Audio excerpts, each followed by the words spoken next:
রংপুরের আলোচিত ইসলামী বক্তা আবু তোহা মোহাম্মদ আদনানকে নিয়ে আবারও নতুন বিতর্ক শুরু হয়েছে। তার স্ত্রী সাবিকুন নাহার সারা শনিবার সকালে সামাজিক যোগাযোগ মাধ্যম ফেসবুকে এক পোস্টে স্বামীকে নিয়ে একাধিক অভিযোগ তুলেছেন। শুধু তাই নয়, পোস্টের কমেন্টে তিনি লিখেছেন, আবু তোহার শোধরানোর আশায় আগের পোস্টটি ডিলিট করলেও তিনি শোধরাননি।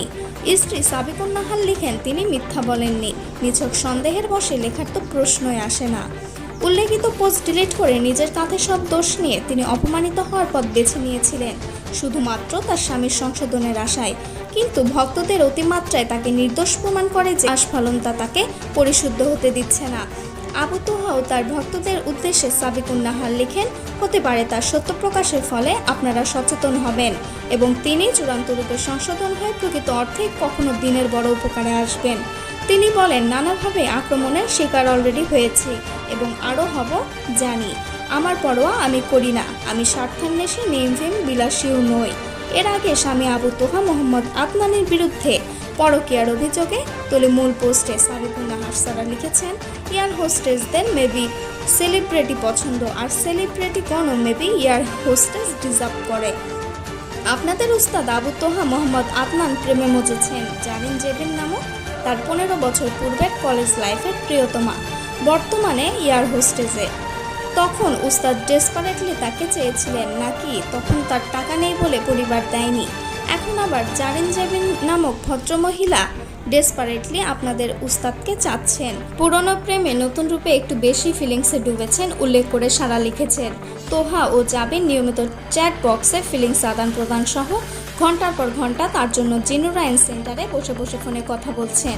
আবার শ্বেতার সাথে লং ড্রাইভে যাওয়ার ইচ্ছাও পোষণ করেছেন। সেন্টারে এসে অফিস রুমে সাক্ষাৎ করেন। আসলে আপনাদের দেওয়ার টাকায় করা তার প্রতিষ্ঠানগুলো বিভিন্ন আয়োজন ও ক্লাসের নামে যে কোনো নারীর সাথে একান্তে মিট করার কারখানা।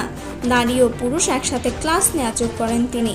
সাবিকুন নাহার লিখেন যে কো-এডুকেশন শিক্ষার বিরোধিতা তার জবানে, অথচ তারই প্রতিষ্ঠানগুলোতে নারী পুরুষ অবাধ মেলামেশার বিশাল আয়োজন। বিভিন্ন কোর্সে ক্লাসের নামে চলে মেয়েদের সাথে সরাসরি বসা আর আলোচনা করা, বেটার থেকে বেস্ট কাউকে খুঁজে নেওয়া।